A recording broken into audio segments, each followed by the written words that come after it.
Hello. एक बहुत ही स्वाभाविक बात है, पता है क्या?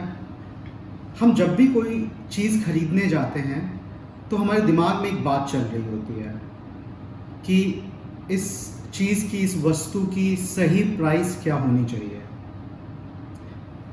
ठीक है, वैलिड क्वेश्चन है और होता है, बिल्कुल होता है। आई एम श्योर आप जो भी ये वीडियो देख रहे हैं आपने ये रियलाइज़ किया ही होगा।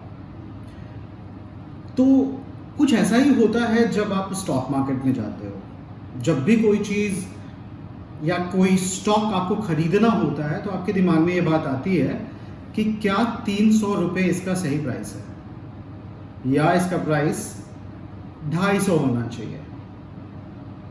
ठीक है, हम वापस से जाते हैं इस बात पे कि जब हम सामान खरीदने बाजार में जाते हैं तो हमें क्या पता होता है उस सामान के बारे में और कैसे हम पता लगा पाते हैं कि क्या उसका सही प्राइस है। मान लीजिए ये ग्लास खरीदने गया मैं और वहाँ पे एक ने मुझे बताया कि इस ब्रांड का या इस कंपनी का ग्लास है और ये 10 रुपये का है और शायद उस पर एक MRP का स्टिकर था जिस पे उसने मुझे 10% डिस्काउंट दे करके 10 रुपये का बताया। मैं दूसरे दुकान में गया और उसने मुझे बताया ये आपको 8 रुपये का ही मिल जाएगा, एक्चुअली में हम लोग ज़्यादा डिस्काउंट दे रहे हैं। तो बहुत स्वाभाविक क्या होगा? बहुत स्वाभाविक ये होगा कि मैं वहाँ से 8 रुपये में ये ग्लास खरीद लूँगा और घर चला जाऊँगा। क्या बहुत मुश्किल होगा? बहुत मुश्किल ये होगा कि मैं पता करूँ कि इसकी मैन्युफैक्चरिंग कॉस्ट क्या है, ये बाज़ार में आया तो कितने में आया, दुकानदार कितने में मार्जिन रख करके भेजा। मुश्किल है, राइट? इतनी सारे सामान है। तो सोचिए आपकी एक ग्लास की कीमत, सही कीमत लगाने में जब इतना एफर्ट लग सकता है, 1 किलो आलू का कीमत लगाने में जब इतना एफर्ट लग सकता है, क्योंकि आपको मैं बहुत छोटी सी बात बताता हूँ, शायद इस देश में जब आलू किसानों के पास से निकलता है तो 1 रुपये किलो निकलता है और आप तक 20 रुपये किलो पहुँचता है। तो आपको अगर सही प्राइस पता भी है कि ये 1 रुपये में किसान से निकल रहा है तो भी आप बार्गेन करके उसको 2 रुपये या 3 रुपये में नहीं ले पाते हो, क्योंकि बीच में और भी कॉस्ट इन्वॉल्व होते हैं। तो जब हम 1 किलो आलू का सही प्राइस पता नहीं लगा सकते, एक ग्लास का सही प्राइस पता नहीं लगा सकते, तो सोचिए कितना मुश्किल होगा एक कंपनी का एग्जैक्ट शेयर प्राइस निकालना या एग्जैक्ट वैल्यूएशन निकालना। दूसरे शब्दों में हम इसे वैल्यूएशन बोलते हैं। 2 तरीके से आप स्टॉक की खरीदारी कर सकते हैं मार्केट में। एक है जब आप जाएं और पता लगाएं कि क्या एग्जैक्टली इस कंपनी की वैल्यूएशन होनी चाहिए, वैल्यू होनी चाहिए और उसके हिसाब से एक शेयर की कितनी कीमत होनी चाहिए। ठीक है, और लोग ऐसा करते हैं। मैं स्टॉक मार्केट पढ़ाता हूँ, complete course on Indian stock market मेरे कोर्स का नाम है, और इस कोर्स में मैंने ये सब्जेक्ट भी टच किया है जिसे हम इंट्रिंसिक वैल्यूएशन बोलते हैं।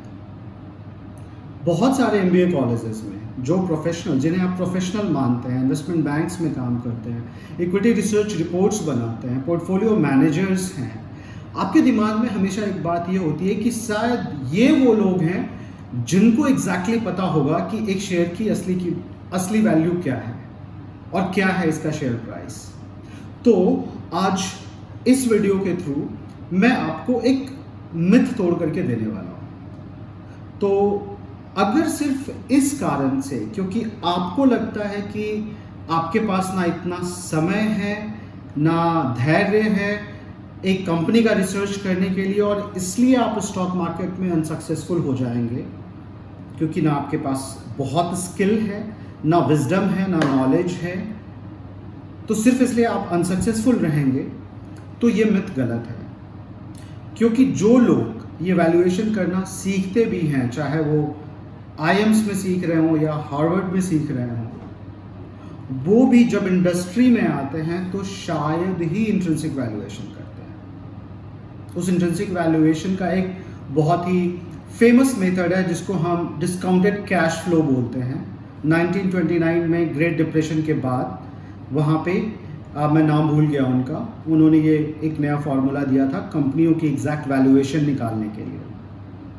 तो हम लोगों ने DCF को टच बेस तो किया है इस कोर्स में, मगर साथ ही साथ ये बताया है कि कितना मुश्किल है DCF करना और DCF के थ्रू भी एग्जैक्ट वैल्यू शेयर प्राइस का निकालना। तो फिर क्या कोई तरीका नहीं है स्टॉक मार्केट में इन्वेस्ट करने का? तरीका है, कुछ वैसा ही जैसा आप दो दुकानों के पास जा करके एक ही ग्लास का कंपेयर करते हैं प्राइस और घर लेकर के आते हैं, उसे बोलते हैं रिलेटिव वैल्यूएशन। रेशियो एनालिसिस के थ्रू, रिलेटिव वैल्यूएशन के थ्रू आप ये सीख सकते हैं कि कैसे एक कंपनी बेहतर है दूसरे कंपनी से कुछ फ्रंट्स पे, और ये वो फ्रंट हैं जिन फ्रंट को आप दिमाग में ध्यान रख करके इन्वेस्ट करना चाहते हैं, चाहे वो उनके अर्निंग से रिलेटेड हो या उनके वैल्यूएशन से रिलेटेड हो या किस तरीके से वो ग्रो कर रहे हैं अपने इंडस्ट्री में उसके बेस पे हो, या वो कंपनी कितनी सेफ है लिक्विडिटी फ्रंट पे उसके बेस पे हो। ये वीडियो मैं सिर्फ इसलिए बना रहा हूँ क्योंकि मैं आपको ना तो अभी रिलेटिव वैल्यूएशन सिखाना चाहता हूँ और ना डिस्काउंटेड कैश फ्लो सिखाना चाहता हूँ। मैं बस आपका एक मिथ तोड़ना चाहता हूँ इंफॉर्मेशन, नॉलेज और विजडम को लेकर के। आप अलग अलग फील्ड में काम करते हैं, आपको वहाँ पे अपने फील्ड का विजडम होना चाहिए। आपको एक अच्छे से काम को डिलीवर करना है, आप अच्छे प्रोग्रामर हो तो आपको प्रोग्रामिंग की बहुत अच्छी नॉलेज होनी चाहिए। लेकिन अगर आप बीमार पड़ते हो तो आपको मेडिकल साइंस में ना विजडम की ज़रूरत है ना नॉलेज की ज़रूरत है, आपको बस एक अच्छे इंफॉर्मेशन की ज़रूरत है कि कहाँ से जा कर के मैं कौन सी चीज़ सीख के पैसिवली इन्वेस्ट करके उसको सिर्फ इन्वेस्टमेंट की तरह लूँ। ये वीडियो मैं बना रहा हूँ सारे इंडियन रिटेल इन्वेस्टर्स के लिए जिनके लिए मैंने ये कोर्स लॉन्च किया है, the complete course on Indian stock market. करीब 19,000 लोगों ने अभी तक ले लिया है और मैं काफ़ी एक्साइटेड हूँ इस चीज़ को लेकर के। तो मुझे लगा कि ये बात शेयर करनी चाहिए कि जस्ट बिकॉज आप इंट्रिंसिक वैल्यूएशन नहीं कर सकते इसका मतलब ये बिल्कुल नहीं है कि आप इस मार्केट में सक्सेसफुल नहीं हो सकते। आपको बिल्कुल ज़रूरत नहीं है इंट्रिंसिक वैल्यूएशन जानने की या उस डीप एनालिसिस में जाने की, और आपके पास जो इन्फॉर्मेशन मैं देना चाहता हूँ वो ये कि जो लोग इस इंडस्ट्री को लीड भी कर रहे हैं उनमें भी शायद 10 या 15% लोग हैं जो स्टॉक मार्केट में इंट्रिंसिक वैल्यूएशन या डिस्काउंटेड कैश फ्लो यूज़ करके शेयर खरीदते हैं। अदरवाइज ज़्यादा से ज़्यादा लोग सिर्फ रिलेटिवली कंपनियों में इन्वेस्ट करते हैं और वो करते ये हैं कि कभी ज़्यादा इन्वेस्ट कर रहे होते हैं, कभी कम इन्वेस्ट कर रहे होते हैं। तो कैसे वो डिसीजन लेते हैं कि कब कितना इन्वेस्ट करना है वो हम लोगों ने कवर किया है पोर्टफोलियो मैनेजमेंट में, उसके ऊपर मैं बाद में वीडियो बनाऊंगा। बट ये वीडियो का मेन कंसर्न मुझे बस आपको एक छोटा सा कॉन्फिडेंस देना था कि पैसिव इन्वेस्टर आप बन सकते हो, सक्सेसफुल पैसिव इन्वेस्टर बन सकते हो अगर आप स्टॉक मार्केट को सिर्फ एक इन्वेस्टमेंट की तरह यूज़ करो। जैसे आप गोल्ड में इन्वेस्ट करते हो थोड़ा थोड़ा करके, रियल एस्टेट में इन्वेस्ट करते हो, FD लगाते हो, ठीक है, या अलग अलग जो स्कीम्स हैं गवर्नमेंट की वहाँ पे भी थोड़ा PPF में डालते हो, PF में डालते हो।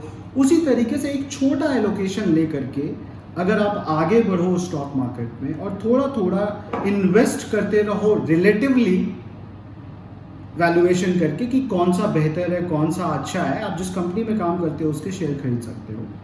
आपको सबसे अच्छा पता होगा कि वो कंपनी कितनी अच्छी है, समय पे सैलरी देती है या नहीं, अपने एम्प्लॉयज़ को कैसा ट्रीट करती है, उसके मैनेजमेंट कैसी है, लोग एथिकल हैं या नहीं हैं, ठीक है, और आप अलग अलग लेवल पे उन कंपनियों के शेयर प्राइस ले सकते हो।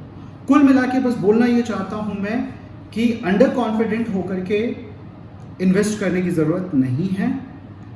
कोई रॉकेट साइंस नहीं है स्टॉक मार्केट। ये रॉकेट साइंस तब बन जाता है जब आप इसमें बहुत कुछ करने की कोशिश करते हो। तो again I want to repeat that intrinsic valuation या एग्जैक्ट वैल्यूएशन करने के बाद ही इन्वेस्ट करें हम, ऐसा बिल्कुल ज़रूरी नहीं है। और इंडस्ट्री में जो बड़े लोग हैं, छोटे इन्वेस्टर्स को हमेशा एक डर होता है कि क्या मैं अंडर कॉन्फिडेंट हूँ या अंडर स्किल्ड हूँ इन्वेस्ट करने के लिए, और जो बड़े लोग हैं वो उनके पास बहुत स्किल होगा। तो मैं आपको बता दूं, उनके चैलेंजेस कुछ और होते हैं, आपके चैलेंजेस कुछ और हैं। एज ए पैसिव इन्वेस्टर्स अगर आप रिलेटिव वैल्यूएशन भी सीख जाते हो, बेसिक चीज़ों को लेकर के, और बेसिक पोर्टफोलियो मैनेजमेंट सीख जाते हो, तो भी आप सेफली इस मार्केट में इन्वेस्ट कर सकते हो। Thank you.